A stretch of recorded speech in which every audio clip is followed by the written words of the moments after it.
Keinformasi lainnya, sedang berbelanja sayur, seorang lansia tiba-tiba ditusuk dengan gunting oleh tetangganya. Korban tewas dalam perjalanan ke rumah sakit.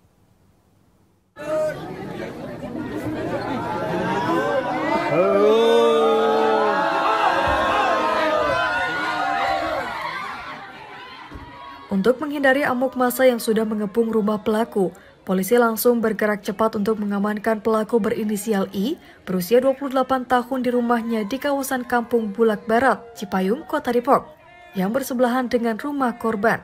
Tidak ada yang mengetahui penyebab pelaku menusuk korban. Menurut Ardi, anak korban, peristiwa tersebut terjadi saat sang ibu sedang berada di warung sayur tak jauh dari rumahnya. Sehari sebelumnya, pelaku sempat menggedor-gedor pintu pagar korban tanpa maksud yang jelas. Saya ngobrol kira-kira sekitar jam 2 atau jam 3 ngobrol sama orang tua, sama ibu.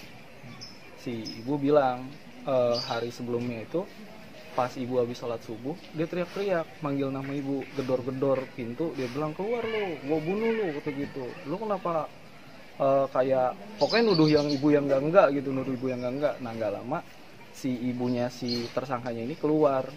Ibu masuk aja, bilang gitu. Ibu masuk aja, maklum, kata gitu. Iya, gue siram lo, kata ibu gitu. Ya, nggak lama ibu masuk. Ibu cerita. Nah, saya bilang besok saya tegur, Bu. Ya, ternyata dari akhir kejadiannya ibu habis dari rumah saudara ke tempat tukang sayur. Tapi kalau dari kronologi yang saya dengar, kalau memang dia gila atau dia ODGJ, harusnya di sini banyak orang. Harusnya bukan cuma ibu saya yang jadi korban, harusnya bisa banyak. Tapi ini kan cuma ibu saya yang ketusuk. Dan ini udah berencana, bukan cuma bukan cuma sekedar dia hilap atau dia gila gitu.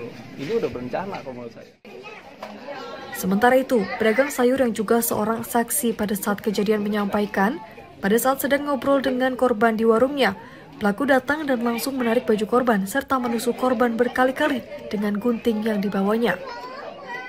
Pagi, Oma datang dari sana dari ujung, duduklah di sini. Saya kan namanya orang dagang, ngelayanin ya Pak ya. Ada ibu-ibu di sebelahnya. Tiba-tiba Om yang tersangka dari samping lewat itu, berhenti bawa tas, megang gunting. Tiba-tiba Oma ditarik dasternya, ditusuk-tusuk dari sini. Saya teriak sekencang-kencangnya, lari Oma, lari ibu, karena di sini ada yang belanja satu. Lari Oma, lari ibu. Ibunya lari ke sebelah, masuk yang rumah sebelah. Omanya jatuh tersungkur di sebelah sini, di sebelah rumah saya. Masih jatuh itu pun masih dipegang sama tersangka, ditusuk-tusuk. Masih itu, tapi saya nggak ngeliat kronologisnya karena tidak ditangani orang yang sebelah yang nolongin di sana. Saya tetap teriak di sini, saya minta pertolongan, lari Oma, lari ibu, begitu. Meski keluarga pelaku mengaku bahwa pelaku menderita gangguan jiwa, namun pihak korban tidak percaya dan berharap pelaku dapat dihukum sesuai undang-undang yang berlaku. Belum ada keterangan resmi dari pihak kepolisian, namun peristiwa penusukan yang menyebabkan korban jiwa sudah dalam penanganan Polsek Pancoran Mas Depok. Damar Pamungkas, Garuda TV melaporkan dari Depok, Jawa Barat. Pengamat transportasi Dedi Herlambang menyebut kebijakan pemberlakuan kembali tilang manual dapat meningkatkan kepatuhan berkendara sebab tilang elektronik dianggap tidak bisa menangani pelanggaran secara lebih luas dan detail.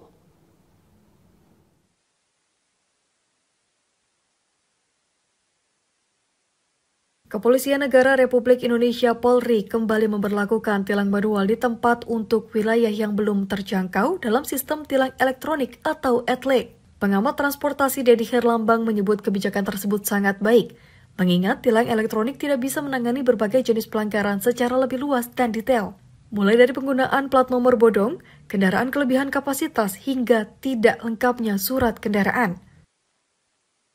Karena pelanggaran justru akan semakin tinggi dan juga barangkali untuk curanmor itu juga akan semakin tinggi karena polisi ketika ETLE tidak bisa memeriksa surat-surat, tapi ketika ada tilang manual atau tilang konvensional seperti dulu misalnya, polisi punya hak untuk memeriksa surat-suratnya benar atau tidak, surat bayar pajak atau tidak misalnya, atau pengemudi sudah punya SIM atau belum misalnya. Hadirnya kembali tilang manual disambut baik oleh pengendara. Kebijakan tersebut dinilai semakin dapat meningkatkan kepatuhan dalam berlalu lintas di jalan. Namun, mereka berharap agar tidak ada lagi oknum kepolisian yang memanfaatkan tilang manual untuk melakukan pungutan liar atau pungli. Pengendara ini khususnya roda 4 ya, itu jadi lebih, katakanlah lebih berhati-hati lagi nih, jangan sampai melanggar lalu lintas gitu kan.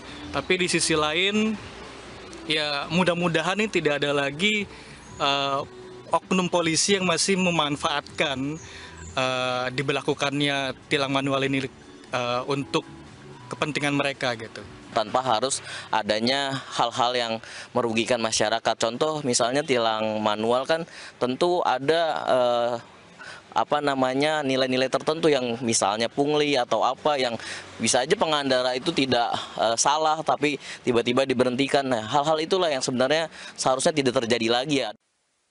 Hingga saat ini sistem Atlas sudah diterapkan di 34 Polda dan 119 Polres. Dari jumlah tersebut, 295 diantaranya kamera tilang elektronik statis, 794 kamera tilang elektronik handheld, 63 kamera tilang elektronik mobile on board, dan 7 kamera tilang elektronik portable.